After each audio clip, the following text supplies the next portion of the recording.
De nouvelles sanctions contre la Russie, un plafonnement des prix du gaz pour lutter contre l'inflation et la hausse des prix de l'énergie à l'approche de l'hiver. Valdis Dombrovskis, le vice-président de la Commission européenne, est avec moi pour discuter de ces sujets dans The Global Conversation. Bonjour. L'Union européenne a annoncé cette semaine en même temps que le G7 un plafonnement mondial des prix du pétrole russe. Mais certains craignent que cela ne déclenche une hausse générale des prix du pétrole et encore plus d'instabilité. Pensez-vous que cela aura l'effet escompté sur les revenus de la Russie ?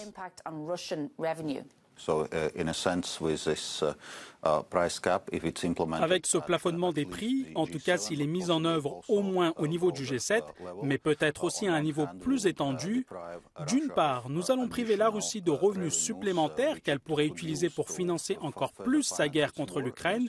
D'autre part, cela va contribuer à stabiliser les prix mondiaux du pétrole.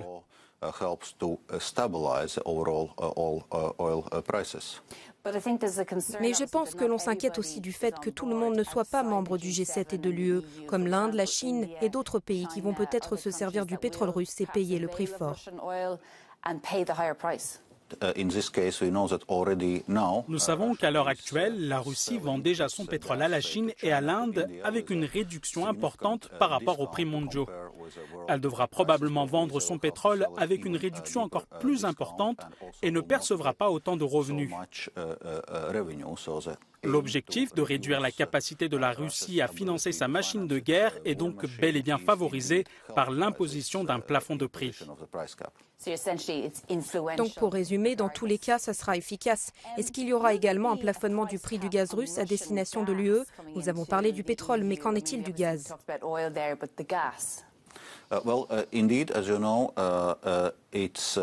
Comme vous le savez, c'est une question qui est très discutée et la Commission européenne a également préparé différentes manières de mettre en œuvre ce plafonnement des prix. Les discussions sont donc en cours. Mais il y a probablement deux points essentiels à souligner. Premièrement, les volumes de gaz russe à destination de l'Union européenne sont de toute façon en train de diminuer rapidement. Aujourd'hui, par exemple, la Norvège est le plus grand fournisseur de gaz de l'Union européenne et non la Russie. Deuxièmement, lorsque nous discutons de ce plafonnement des prix, il est également important que nous réservions un traitement différent à nos partenaires privilégiés. La Norvège a fait beaucoup pour augmenter son approvisionnement en gaz à l'Union européenne à un moment où nous en avions vraiment besoin. Au-delà de la question des sanctions pour faire face à la crise énergétique, la présidente Ursula von der Leyen a déclaré qu'il y aurait un plafonnement du prix du gaz, probablement dans le marché du gaz en Europe. Pouvez-vous nous expliquer comment cela fonctionnera et comment cela affectera le prix du gaz ? Que peut-on faire pour les consommateurs ? Une discussion est en cours sur ce que l'on appelle un plafonnement dynamique des prix, qui suivrait les prix mondiaux de gaz avec, disons, une prime en plus, pour garantir la disponibilité du gaz pour les pays de l'Union européenne. Et où en sont les négociations avec les partenaires fiables comme la Norvège sur la possibilité de réduire le prix du gaz ? Bien sûr, nous espérons finaliser cela dès que possible. Mais comme il s'agit de négociations, nous ne pouvons pas fixer de date limite, car il faut aussi l'accord de l'autre partie.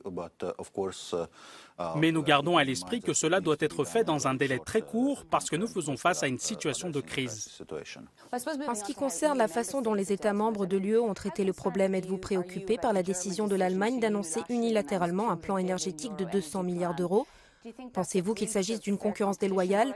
On peut également supposer une violation de la solidarité et de l'unité que nous avons constatée jusqu'ici. Concernant les mesures annoncées par l'Allemagne et d'autres pays, nous avons eu une discussion hier au Conseil des affaires économiques et financières. Le ministre allemand des Finances, M. Lindner, a présenté le paquet de mesures et a également souligné que l'aide est censée s'étaler sur plusieurs années, qu'elle ne peut donc pas être utilisée immédiatement et que de nombreuses mesures sont encore en cours de préparation.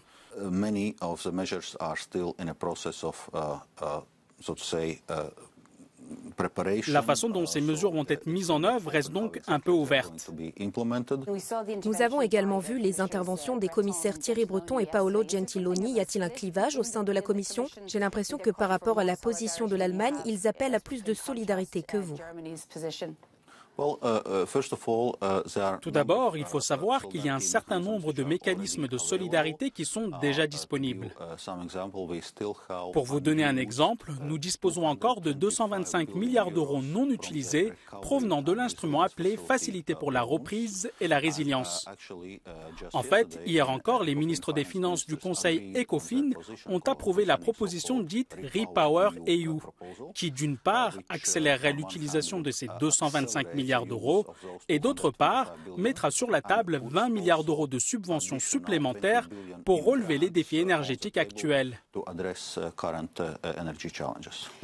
Cette semaine, il a également été annoncé que nous ne pouvions plus exclure une baisse de la croissance économique. La BCE a même affirmé qu'une récession était en route.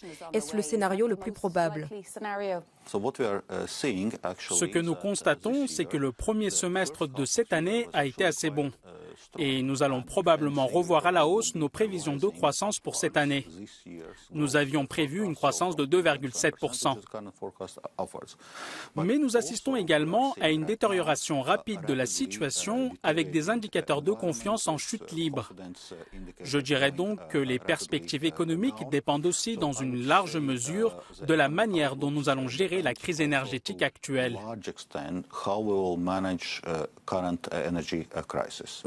Si nous parvenons à garantir un approvisionnement énergétique suffisant, nous pourrons éviter ce scénario.